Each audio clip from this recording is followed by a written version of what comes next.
Salut tout le monde, bienvenue sur Emitsu Rétro avec l'arrivée du football et de la fameuse Coupe du Monde au Qatar que soi-disant personne ne veut regarder. Parlons un peu football avec une série un peu particulière nommée Sayonara Football. Et oui, quitte à parler de football, je vais parler football féminin. Hein, c'est plus intéressant. Alors c'est un manga que j'apprécie, qui fait 2 tomes. Voilà, j'ai les 2 tomes. Aux éditions Kiun. C'est une série de Naoshi Arakawa. On parle d'une jeune fille qui s'appelle donc Nozomi, qui est à fond dans le foot depuis qu'elle est gamin, elle est née avec un ballon. En gros, c'est le Olivier Hatton féminin. Elle a toujours avec un ballon. Et arrivée à 14 ans, elle veut intégrer l'équipe de foot de son collège, donc l'équipe du coup masculine, car jusqu'au collège, souvent en primaire, euh, garçons et filles jouent ensemble. C'est après que ça change. Et du coup, c'est ce qui se passe. Elle arrive au collège et elle participe aux entraînements. Elle a un niveau technique de dingue, ce qui fait qu'elle arrive à bas les garçons. Mais elle commence à avoir du mal à suivre physiquement. Ce qui fait que son coach, pour éviter qu'elle se blesse, ne la fait jamais jouer de match officiel. Donc du coup, on suit la période collège de cette Nozomi Honda. Nozomi Honda, voilà. Donc pourquoi je voulais parler de cette série? Déjà pour plusieurs choses. Comme vous pouvez voir, la série fait 2 tomes en format normal. Mais vous avez le maxi format qui fait que ça fait un one shot. Si cela, vous avez donc le maxi format qui fait one shot. Alors, ce qui est un peu intéressant, c'est que ce maxi format, je l'ai trouvé à Carrefour à 3,50 €, je crois, quelque chose comme ça. En fait, en 2021, Kiun et Carrefour ont fait une opération où ils vous ont vendu des grands formats à moitié prix, enfin plus que moitié prix, à 3,50 €. Et moi, je l'ai trouvé il n'y a pas longtemps dans le Carrefour près de chez moi. En fait, ça correspondait aux mêmes dates que l'année dernière. Ils ont dû penser que l'opération était renouvelée alors que je n'ai pas vu l'opération sur le site de Kiun. Et ils ont remis le stand avec ce qui restait de bouquins. Et quand je l'ai vu, j'ai dit ah bah tiens, je l'ai. C'est vrai que les grands formats, j'aime bien. Ça change. Du coup, je l'ai pris. Alors que j'ai déjà la série. Mais je pense qu'il y a une des deux que. Alors voilà. Ce qui se passe, c'est que en plus de ne pas que Kiun, en plus de ne pas avoir renouvelé l'opération, au début du mois est sortie la liste des arrêts de commercialisation. Il faut savoir que tous les ans, les éditeurs font une liste des arrêts de commercialisation. C'est donc des séries qui sont terminées. Les libraires ont donc une petite fenêtre de tir pour renvoyer leur stock à l'éditeur pour être remboursé. Après, ils ne les reprennent plus. Et Sayonara Football est dans la liste des arrêts de commercialisation. Alors, je trouve ça dommage parce que c'est une série courte. Il n'y a que 2 tomes. Si vous avez l'intégrale en grand format, je trouve ça un peu dommage de l'arrêter. Il faut savoir que la série est disponible sur Crunchyroll. Alors, la série est en 2 parties. Vous avez d'abord un film qui est les livres. C'est un film qui fait un peu plus d'1 heure, qui fait en animé le contenu des livres. Et ensuite, vous avez une série télé qui, elle, c'est la suite. C'est l'héroïne qui est au lycée. Alors, par contre, ça n'a pas le même nom. L'animé sur Crunchyroll s'appelle Farewell My Dear Kramer. Donc, vous voyez, ça n'a pas du tout le même nom.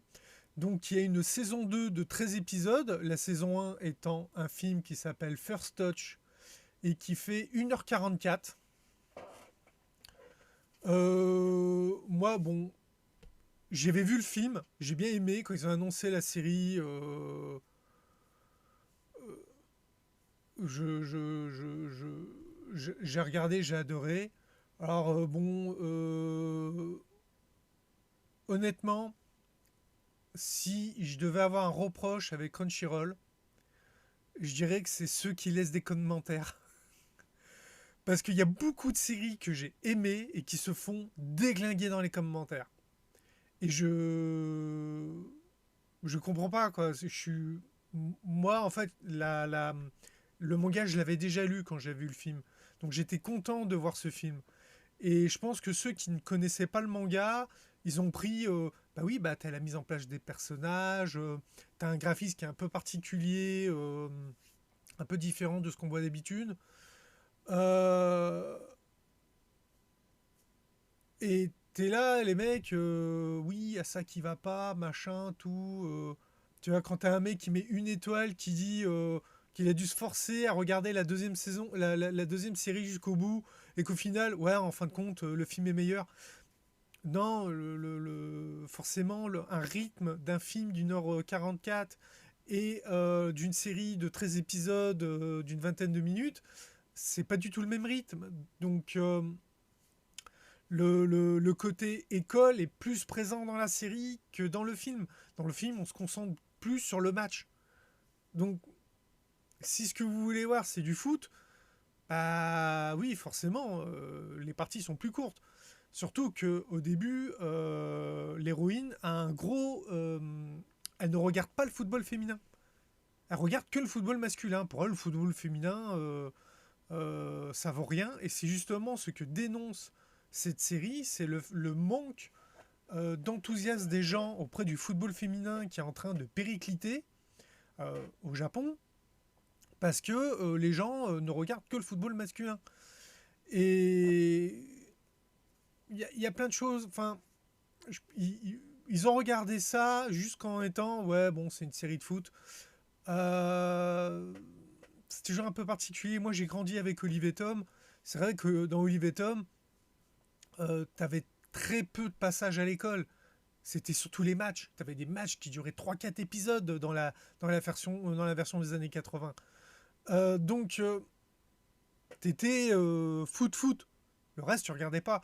Là, cette série, il y a quand même un côté l'école, les difficultés que rencontre le football féminin. T'as tout un tas de choses en place. Et c'est pas la première fois. Il y a une série, j'en avais parlé, je me rappelle plus le titre,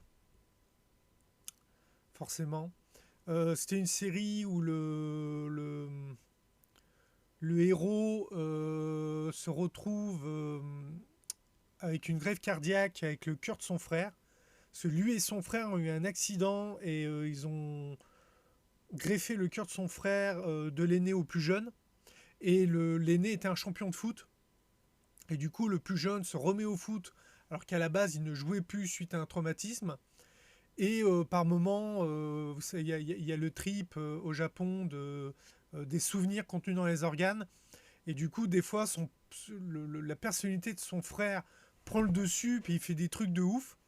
Et vous avez la manager qui est hyper douée au foot, qui est son amie d'enfance, et qui se retrouve à jouer dans l'équipe nationale des moins de 18, je crois, ou des moins de 15, et que justement, c'est-à-dire que c'est ça qui est marrant, c'est que tu suis le mec, c'est lui le héros, et lui, il joue au foot lycéen, et à côté, tu as la manageuse qui est en équipe nationale.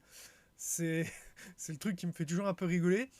Et il parlait déjà à ce moment-là le fait que le sport féminin, enfin le football féminin, je vais être plus précis que le football féminin au Japon, rencontrait des difficultés. Et en fait, là, dans la série, qui fait office de saison 2 et donc du suite au manga, c'est quelque chose qui est beaucoup mis en avant.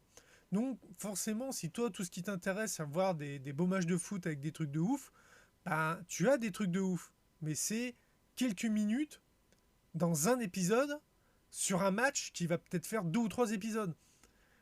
Euh, donc je comprends que les gens ont un peu de mal avec la série parce qu'ils ils s'intéressent pas au message. Or, je trouve que le message est important. C'est un message qui est important parce qu'en fin de compte, en France aussi, le football féminin est pas autant développé que ce qu'on le voudrait et pas autant reconnu qu'il le faudrait. Quand vous avez un joueur de foot qui gagne des millions par an, alors que la mieux payée des joueuses féminines doit être à genre 2000 euros, par mois, entre 2 et 3 000 euros par mois. Tu as un tel... alors que c'est tous les deux des sports professionnels. Et ça vient uniquement du manque d'intérêt des spectateurs, principalement. Parce que si les gens avaient de l'intérêt dedans, ben, les salaires augmenteraient, il y aurait tout un tas de choses. Et moi, ce que j'aime dans le football féminin, c'est qu'il est surtout plus technique. Vous avez plus de joueurs techniques que de joueurs bourrins. Alors que dans le football masculin, vous avez quand même plus de joueurs bourrins. Vous avez des équipes, voire des nations, que vous savez que ça va être surtout du bourrin. Vous prenez le football allemand, le football anglais, il est très physique. Celui de Hollande aussi. Et moi, ce que j'aime, c'était vraiment la technique. C'est-à-dire avoir des Zidane, avoir des joueurs techniques capables de dribbler plusieurs joueurs, de te faire des trucs de ouf. Ça, c'est la beauté du sport. Juste deux groupies qui se rentrent dedans. Bon, voilà. Peut-être pour ça que je regarde le Super Bowl. En fait, quand je veux voir des bourrins qui se rentrent dedans, je regarde du football américain. Parce que c'est la base du sport. En dehors du côté stratégique. C'est un gros côté stratégique dans le football américain. Mais non, honnêtement, je vous recommande Sayonara Football. C'est une bonne série. Si vous avez l'occasion de le trouver, prenez-le. Parce que comme je vous le dis, il est en arrêt de commercialisation depuis novembre 2022. Donc, si votre libraire peut encore le commander, c'est bien, mais ça va pas durer. Ça va très vite. Vous allez très vite pouvoir le trouver qu'en occasion. Allez, je vous dis à bientôt pour une prochaine vidéo. Bye. N'oubliez pas, abonnez-vous, le pouce bleu, le commentaire, ça fait toujours plaisir. Si vous connaissez la série, dites-moi ce que vous en avez pensé. Et on se dit à bientôt pour une prochaine vidéo. Bye.